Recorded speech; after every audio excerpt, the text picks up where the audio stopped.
Hello, bienvenue dans ce nouvel épisode de Sous les jupes des romances. Aujourd'hui, je te propose un épisode un peu plus fun que d'habitude parce que je vais m'attarder sur les légendes qui rôdent au sujet des autrices de romances. T'as de beaux yeux, tu sais. Forte, vous me combattiez, faible, vous me méprisiez. Il dépendra donc jamais celui-là?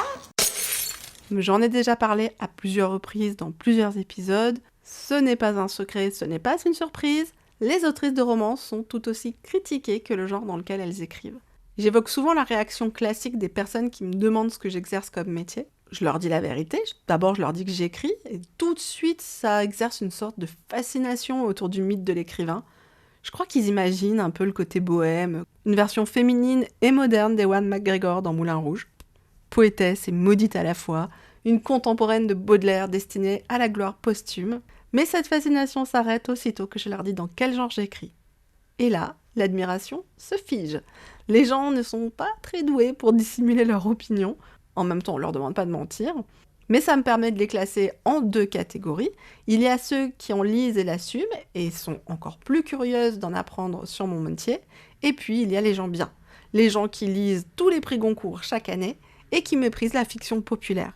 Ce sont ces personnes qui vont te citer des noms d'auteuristes dont tu n'as jamais entendu parler, parce qu'ils ou elles sont déjà mortes, ou écrivent en moldave. Et bien sûr, ils les lisent dans le texte. En bref, annoncer qu'on est autrice de romance peut s'avérer fatal pour ta place dans l'estime de l'autre. Ça nous fait une belle jambe, on est bien d'accord, mais quand même, pour le fun, j'ai envie de décortiquer les légendes les plus tenaces sur les autrices de romance. On démarre avec ma légende préférée qui est « Les autrices de romance ne savent pas écrire, la romance de toute façon c'est trop facile ». Donc si on est autrice de romance, c'est qu'on ne sait pas écrire, on est même peut-être analphabète. De toute façon, les gens partent du principe qu'on n'a pas réussi à écrire dans un genre plus noble, donc on s'est rabattu sur ce qui restait, la romance. Bon, on avait aussi la possibilité d'écrire des remakes de Oui Oui, mais la place est prise, donc il nous reste que la romance. On a perdu au Shifumi et bam, on est coincé avec le genre le moins noble du marché. Même le dinoporn est mieux perçu, figure-toi. C'est logique parce que, en gros, le dinoporn est souvent vu comme un genre sarcastique. Le sarcasme, c'est hyper tendance. La romance, beaucoup moins. C'est connu, on n'a pas besoin de sortir de Cagne ou d'Hippocagne pour écrire de la romance. Sujet, verbe, complément, scène de cul, emballé, c'est pesé, on n'en parle plus. Et ça rime, donc je suis quand même un peu poétesse. Non mais en fait, écrire des romances, c'est hyper simple. T'as qu'à regarder la production de certaines autrices. Nora Roberts, pour ne citer qu'elle. Elle a forcément bâclé pour écrire autant de titres, on est d'accord. Je sais pas si ça s'entend, mais mes yeux sont révulsés à force de lever les yeux au plafond, parce que je dis tout ça avec beaucoup d'humour, mais n'empêche, c'est des choses que j'ai entendues. Donc nous, qu'est-ce qu'on prend la peine de répondre à cette légende? Bon, en théorie, rien, parce qu'on s'en fout un peu de ce que les autres pensent. Mais quand même, on va répondre rapidement. Je l'ai dit, et je m'userai probablement les cordes vocales à force de le répéter, être autrice de romance, ça ne demande pas moins de travail qu'écrire dans un autre genre. C'est différent, c'est ni mieux ni moins, juste différent.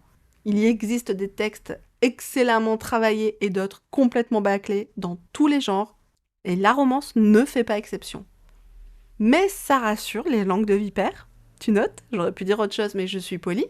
Parce que si les autrices de romance possédaient un cerveau chacune, alors qu'en réalité elles se partagent quelques connexions synaptiques égarées, ça voudrait dire qu'elles sont comme Monsieur et Madame Tout-le-Monde. Et ça, grand Dieu de l'Académie française, non.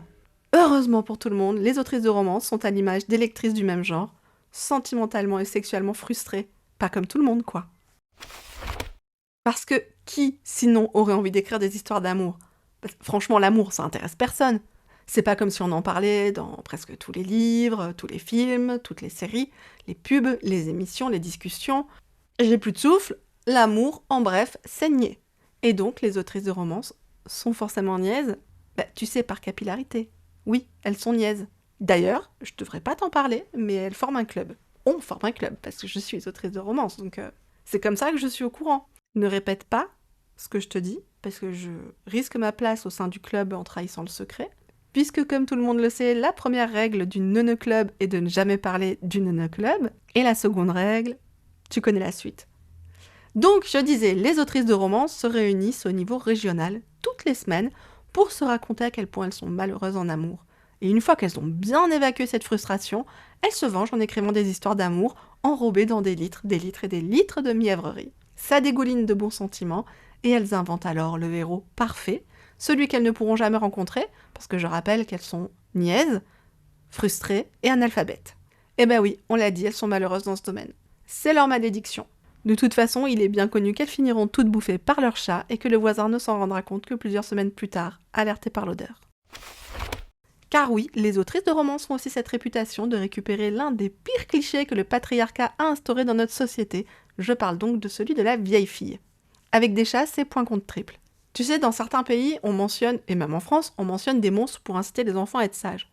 On va passer sur la méthode absolument pas bienveillante qui vise à effrayer pour mieux manipuler. Je pense au père Fouettard, bien sûr, et à tous les équivalents partout dans le monde. Le loup, évidemment, qui est tout aussi mal perçu alors qu'il ne bouffe jamais ou presque d'êtres humains. En bref, il s'agit de la stratégie du « si tu n'es pas sage, super vilain machin viendra te grignoter les orteils ». Et ça ne date pas d'hier. Pour faire peur aux petites filles en particulier, les phallocrates ont dégainé la vieille fille à chat. Tu vois, je retombe toujours sur mes pattes, comme les chats. Je suis pleine d'humour aujourd'hui, moi c'est fantastique. Le concept de la vieille fille à lui seul fait remonter la bile dans ma gorge, t'as pas idée. Mais avant lui, on devient Catherinette si on n'est pas marié à 25 ans. Et là, on n'a plus qu'à prier pour qu'un mari veuille bien de nous. Sauf que, comme on a eu la mauvaise idée de devenir autrice de romance, c'est foutu, on n'a plus qu'à adopter quelques chats. Ça marche aussi avec les tout petits chiens. On cumule aussi, ça aide pas. Faudrait quand même pas qu'on soit autrice de romance, heureuse, en couple ou non d'ailleurs, et qu'on ait envie d'écrire des histoires d'amour pour le plaisir. Faut pas déconner. Non, si on écrit des histoires d'amour, c'est qu'on veut en profiter pour se rincer l'imagination. Ces héros-là, ils seraient pas un petit peu acteurs porno à leurs heures perdues ? Une petite parenthèse personnelle. Comme si tout le reste n'était pas personnel, tu sais. Mais oui, je suis obligée de céder le point aux détracteurs de la romance, pour le coup. Parce que dans le genre, comme pour tout, il y a ce que chacune considère comme le bon grain et livré. Et même si le grain n'est pas bon de la même façon pour tout le monde, tout comme livré, je dois admettre que les couvertures n'aident pas beaucoup notre cause. Je l'ai déjà dénoncé, j'en ai déjà parlé, et c'est comme plusieurs sujets, je ne cesserai jamais de le faire. Il faut qu'on arrête d'exploiter les corps. En priorité, celui des femmes, bien sûr, c'est celui qui est le plus exploité. Et tu savais pas que pour vendre des contrôles techniques de voiture, il fallait utiliser un corps nu de femme ? Maintenant tu le sais. Donc oui, l'urgence est d'arrêter de se servir du corps féminin pour tout et n'importe quoi, et de le sexualiser. Mais est-ce vraiment une raison pour qu'on fasse pareil avec le corps masculin ? Bref, je referme la parenthèse, sinon ça va encore m'énerver, et ma mascotte T-Rex me dit que ce n'est pas bon pour ma attention, ni pour ma popularité. Mais là, je crois que T-Rex, tu te fais des idées parce que je n'ai pas de popularité. Où j'en étais ? Moi, je suis perdue avec tout ça. Les autrices de romances étant, comme on l'a vu, frustrées et malheureuses, elles profitent d'écrire des romances pour laisser leur libido en roue libre dans les histoires qu'elles écrivent pour des lectrices tout aussi refoulées qu'elles. Non, parce qu'on va pas me faire croire que le contexte est travaillé, que la psychologie des personnages compte, qu'il y a une intrigue, etc. Non, madame, j'ai percé votre secret. Vous voulez émasculer les hommes. Comment ça, je m'égare et je fais encore une digression. Surtout que j'invente complètement cette dernière légende. C'est une réflexion qui me vient, on va dire, mais qui est pas prouvée, J'improvise. Je me laisse porter par mes pensées, et donc je pense que la romance représente en réalité un danger, celui de permettre aux femmes de s'exprimer. C'est pour ça que je fais le parallèle avec les sorcières. Est-ce qu'il faudrait pas brûler les lectrices et les autrices de romances pour limiter les risques provoqués par le genre ? Parce que pendant longtemps, si on regarde bien dans l'histoire, la femme n'avait pas d'existence. Pas au sens juridique.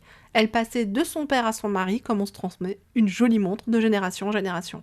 Et puis surtout, on lui rend service, parce que sinon elle finit vieille fille. Non, tu comprends ? Elle n'avait pas d'existence propre, mais sa sexualité, c'était encore pire du coup. Je parle pas du plaisir, hein. Le coït n'a que 2 buts, le plaisir du mari et la reproduction. Basta. Et que fait la romance depuis le début des années 2000 ? Elle ose remettre en question le postulat selon lequel la femme ne peut pas jouir sans l'aide d'un homme. Même aujourd'hui, il m'arrive encore de lire dans des romances modernes qui sont écrites après 2020 par des personnes à peu près de mon âge et dans lesquelles je lis le héros qui dit à l'héroïne « jouis pour moi ». Comme si l'orgasme de la femme était forcément un acte altruiste destiné à l'homme. D'ailleurs, je n'ai jamais lu une héroïne dire « jouis pour moi » au héros. Je dis pas que ça a jamais été écrit, mais en tout cas, c'est pas assez populaire pour peser dans la balance. Donc nous, on arrive avec notre romance 2.0, on révolutionne les relations amoureuses, la sexualité des femmes, la liberté de choisir d'être en couple ou non, et ça emmerde ceux qui se tuent à instaurer un régime sexiste depuis des siècles et des siècles et des siècles. Je propose donc qu'on commence par un petit autodafé de tous ces titres niais qui font croire aux femmes qu'elles peuvent faire du sexe aussi librement que les hommes. Non mais, On aura tout vu franchement. J'espère que tu me pardonneras cet épisode où j'avais envie et surtout besoin de dénoncer cette réputation dont je suis à la fois témoin et cible depuis plus d'une décennie. Ce sont parfois même des personnes que je connais très bien et qui me connaissent très bien qui ont des mots se voulant humiliants sur le genre dans lequel j'ai choisi d'écrire. Et s'il m'arrive d'avoir des doutes, comme je t'en parlais dans l'épisode qui est dédié aux différentes raisons que j'ai pu avoir d'arrêter d'écrire de la romance, je reviens toujours à la raison. Et je suis fière d'être autrice de romance, non seulement parce que j'aime en écrire, en lire, en discuter, etc., mais aussi parce que du coup, ça me permet de faire le tri plus facilement dans mes relations. Et heureusement, tout le monde ne pense pas que les autrices de romance sont des sorcières frustrées, analphabètes et obsédées. Cela dit, je me pose quand même une question, c'est quand la libération du genre ? J'espère sincèrement qu'il faudra pas encore brûler des soutiens-gorge parce que entre le prix et la matière dans laquelle ils sont fabriqués, je te dis pas le bordel. Si tu as aimé cet épisode, surtout n'hésite pas à mettre un petit commentaire, à le liker, à le noter et bien sûr, surtout à t'abonner parce que moi ça me fait super plaisir de savoir qu'il y a quelqu'un d'autre qui m'écoute que ma maman, mes quelques amis et ma sœur. Et moi, bah oui, je suis obligée de me réécouter quand je fais le montage. Ça compte. Du coup, ça compte, si, ça compte. Sur cet épisode en total freestyle, je te souhaite une belle semaine et je te retrouve lundi prochain. Merci!